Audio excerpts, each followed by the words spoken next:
തേങ്ങാപ്പാൽ ഒഴിച്ച് special chicken കറിയാണ് ഇന്നുണ്ടാക്കുന്നത്. ആവശ്യമായ ചിക്കൻ ഞാൻ കഴുകി വെള്ളത്തിലിട്ട് വെച്ചിരിക്കുകയാണ്. സാധാരണ തേങ്ങാപ്പാൽ ഒഴിക്കുമ്പോൾ ഉണ്ടാക്കുന്ന വെളുത്ത ചിക്കൻ കറിയല്ല ഇത്. ഇനി ഇതെങ്ങനെയാണ് ഉണ്ടാക്കുന്നതെന്ന് നോക്കാം. ഒരു മീഡിയം സൈസ് ഉരുളക്കിഴങ്ങ് എടുത്തിട്ടുണ്ട്. സവാള, ടൊമാറ്റോ, വെളുത്തുള്ളി, ഇഞ്ചി, പച്ചമുളക്, ചെറിയ ഉള്ളി. ചെറിയുള്ളി അതേപടി ഇടാതെ ഓരോന്നും രണ്ടായിട്ട് കട്ട് ചെയ്തിടണം. പച്ചമുളക് നീളത്തിൽ കട്ട് ചെയ്തെടുക്കണം. സവാള ചോപ്പ് ചെയ്താണ് എടുക്കേണ്ടത്. വെളുത്തുള്ളി സ്ലൈസ് ചെയ്തും എടുക്കണം. ഇഞ്ചി ചെറുതായി ചോപ്പ് ചെയ്യണം. ഓരോ കറികൾക്കും ഇതൊക്കെ കട്ട് ചെയ്യുന്നതിന് ഇമ്പോർട്ടൻസ് ഉണ്ട്. അതുകൊണ്ടാണ് എടുത്തു പറയുന്നത്. ആദ്യം പൊട്ടാറ്റോ വേവിച്ചെടുക്കണം. പൊട്ടാറ്റോ അതേപടി വേവിച്ചിട്ട് പിന്നീട് അതിൻ്റെ സ്കിൻ പീൽ ചെയ്ത് കളയുന്ന ഒരു രീതിയുണ്ട്. ഇവിടെ ഞാൻ ഇങ്ങനെയാണ് ചെയ്യുന്നത്. പ്രഷർ കുക്ക് ചെയ്യുമ്പോൾ ഉപ്പിട്ടാലും കുഴപ്പമില്ല. പക്ഷേ ഇങ്ങനെ ചെയ്യുമ്പോൾ ഉപ്പിടാൻ പാടില്ല. ഉപ്പിട്ട് കഴിഞ്ഞാൽ ഉരുളക്കിഴങ്ങ് വേഗത്തില്ല. അതുകൊണ്ടാണ് ഇങ്ങനെ ചെയ്യുമ്പോൾ ഉപ്പിടാൻ പാടില്ല എന്ന് പറയുന്നത്. പ്രഷർ കുക്ക് ചെയ്യുവാണെങ്കിൽ കുഴപ്പമില്ല. ഇനി ഒരു കടായി ചൂടാക്കി അതിലേക്ക് വെളിച്ചെണ്ണ ഒഴിക്കുക. നാടൻ കറി ആയതുകൊണ്ട് വെളിച്ചെണ്ണ തന്നെയാണ് നല്ലത്. എണ്ണ ചൂടായി കഴിയുമ്പോൾ ഇഞ്ചിയും വെളുത്തുള്ളിയും ചെറിയ ഉള്ളിയുമാണ് ആദ്യം ഇടുന്നത്. ഒരു കാര്യം ശ്രദ്ധിക്കാനുള്ളത്, ചെറിയുള്ളി കൂടുതൽ എടുക്കരുത്. ചെറിയുള്ളി കൂടിക്കഴിഞ്ഞാൽ കറിക്ക് ഒരു മധുരം വരും. ചെറിയുള്ളി ഇവിടെ ചേർക്കുന്നത് ഒരു കൊഴുപ്പിന് വേണ്ടിയാണ്. കുറച്ച് ചേർത്താൽ മതി. കറി മധുരിക്കാൻ പാടില്ലല്ലോ. ഇതെല്ലാം ഒന്ന് സോട്ട് ചെയ്തതിന് ശേഷം മാത്രമാണ് സവാള ചേർക്കുന്നത്. ചെറിയുള്ളി കട്ട് ചെയ്യാതെ ഇടുന്നവരുമുണ്ട്. ഇനി സവാള ചേർക്കാം. പച്ചമുളക് കൂടി അതിലേക്ക് ഇടാം. അതിനുശേഷം ഉപ്പ് ചേർക്കാം.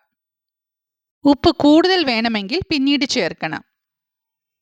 ഇനി അതെല്ലാം കളർ ചേഞ്ച് വരുന്നത് വരെ വഴറ്റിയെടുക്കണം.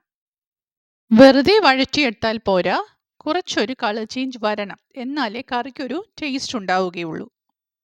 ഇത് ഇത്രയും ആകണം. ഇനി അതിലേക്ക് ടൊമാറ്റോ ചേർക്കാം. നല്ല റെഡ് കളറിലെ ടൊമാറ്റോയാണ് വേണ്ടത്.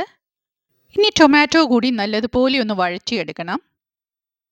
അതിനുശേഷം കാശ്മീരി ചില്ലി പൗഡർ, എരിവുള്ള മുളക് പൊടി, ഉലുവാപ്പൊടി, മഞ്ഞൾപ്പൊടി, മല്ലിപ്പൊടി, കുരുമുളക് പൊടി ഇത്രയും കൂടി അതിലേക്ക് ഇടണം. കളറിന് വേണ്ടിയാണ് കാശ്മീരി ചില്ലി പൗഡർ ചേർക്കുന്നത്. അല്ലെങ്കിൽ കറി വൈറ്റ് കളറിൽ ഇരിക്കും. തേങ്ങാപ്പാൽ ചേർക്കുന്നതല്ലേ. പൊടികളുടെ റോ ടേസ്റ്റ് പോകുന്നത് വരെ ഒന്ന് വഴറ്റണം.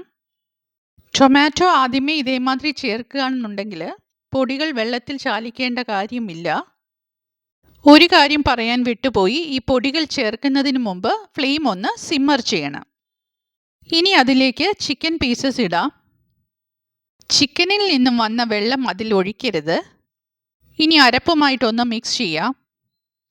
ചിക്കനിൽ അരപ്പൊക്കെ ഒന്ന് കോട്ടാകട്ടെ.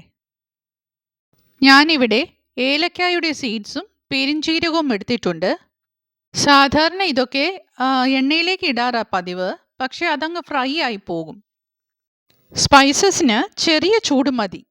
അതുകൊണ്ടാണ് എണ്ണയിലേക്ക് ഇടാതെ ഇപ്പോൾ ചേർക്കുന്നത്. ഫ്രൈ ആയി പോവുകയുമില്ല. എന്നാൽ നല്ല ഒരു അരോമ കിട്ടുകയും ചെയ്യും. സ്പൈസസ് ഒന്നും ഇങ്ങനെ എണ്ണയിലിട്ട് വറുക്കാൻ പാടില്ല. ചിക്കനിൽ നിന്നും വെള്ളം ഇറങ്ങുമെങ്കിലും ഗ്രേവി ആവശ്യമുള്ളതുകൊണ്ട് കുറച്ച് വെള്ളം ഒഴിക്കണം. ഇവിടെ ഞാൻ 1 കപ്പ് വെള്ളമാണ് ഒഴിച്ചത്. ഇതെല്ലാം ഒന്ന് മിക്സ് ചെയ്തതിന് ശേഷം ഫ്ലെയിം ഒന്ന് കൂട്ടി കൊടുക്കണം. കറി തിളച്ചു തുടങ്ങുമ്പോൾ അടച്ചു വെക്കണം. 10 മിനിറ്റാണ് ഇത് വേകേണ്ടത്. ആദ്യത്തെ ഒരു 3 മിനിറ്റ് ഇത് ഹൈ ഫ്ലെയിമിൽ വേവിക്കണം. അതിനുശേഷം ഫ്ലെയിം കുറച്ച് വെച്ച് വേവിച്ചെടുക്കണം. ഇടയ്ക്ക് അതൊന്ന് ചുറ്റിച്ചു കൊടുക്കണം. ഇങ്ങനെ ചെയ്യുമ്പോൾ ഗ്രേവി ചിക്കൻ പീസസിൻ്റെ മേലെ കൂടെ മറിയുകയും ചെയ്യും. ചിക്കൻ്റെ എല്ലാ സൈഡും നന്നായി വേവിച്ചെടുക്കാനും കഴിയും. ചിക്കൻ കുക്കായിട്ടുണ്ട്. ഞാൻ അതിലേക്ക് പൊട്ടാറ്റോ കൂടി ചേർക്കുകയാണ്. ഇനി അതൊന്ന് മിക്സ് ചെയ്യണം. അതിനുശേഷം ഒരു 3 മിനിറ്റ് നേരത്തേക്ക് അടച്ചു വെക്കണം. ഗ്രേവി ഉരുളക്കിഴങ്ങിൽ പിടിക്കാൻ വേണ്ടിയിട്ടാണ് അങ്ങനെ ചെയ്യുന്നത്. ഈ സമയത്തൊന്ന് ടേസ്റ്റ് ചെയ്ത് നോക്കണം. ഉപ്പ് കൂടുതൽ ചിലപ്പോൾ ആവശ്യം വരും. കാരണം പൊട്ടാറ്റോ കൂടി ചേർത്തതല്ലേ. ഇനി അതൊന്ന് അടച്ചു വയ്ക്കാം. ഫ്ലെയിം സിമ്മറിലാണ്. ഒരു 3 മിനിറ്റ് നേരത്തേക്ക് കൂടി അങ്ങനെ ഇരുന്നോട്ടെ. തേങ്ങാപ്പാൽ ഒഴിക്കുന്ന കറികൾക്ക് പൊട്ടാറ്റോ ചേർക്കുകയാണെങ്കിൽ ഒരു പ്രത്യേക ടേസ്റ്റാണ്. ഇനി 1 കപ്പ് തേങ്ങയുടെ 1/4 പാൽ ചേർക്കാം. ഇനി അത് തിളയ്ക്കാൻ പാടില്ല, ഒന്ന് ഇളക്കി കൊടുക്കണം. ഫ്രഷ് തേങ്ങാപ്പാൽ ഇല്ലെങ്കിൽ കോക്കനട്ട് മിൽക്ക് പൗഡർ കലക്കിയെടുത്താലും മതി. കടായി ചുറ്റിക്കുവാണെങ്കിൽ കുറച്ചുകൂടി നന്നായിരിക്കും. ഞാൻ അങ്ങനെ ഒന്ന് ചെയ്തിരുന്നു, ഇതിൽ കാണിച്ചില്ല എന്നേ ഉള്ളൂ. ചെറുതായി തിള വന്നു തുടങ്ങുമ്പോൾ ഫ്ലെയിം ഓഫ് ചെയ്യണം, അല്ലെങ്കിൽ തേങ്ങാപ്പാൽ ഒഴിച്ചതല്ലേ പിരിഞ്ഞു പോകും. ഇനി ഈ കറി ഒന്ന് താളിച്ചെടുക്കണം. വറവുണ്ടാക്കാൻ ചെറിയ ഉള്ളിയും കറിവേപ്പിലയും ഉണക്കമുളകും മാത്രമേ എടുക്കുന്നുള്ളൂ. കറിയിലേക്ക് കുറച്ച് ഗരം മസാല ചേർക്കുകയാണ്. അതിനുശേഷം വറവ് കൂടിയിടാം. അതിലെ എണ്ണ ഞാൻ ഒഴിക്കുന്നില്ല. ഇനി ആ വറവൊക്കെ ഒന്ന് സ്പ്രെഡ് ചെയ്ത് കൊടുക്കാം.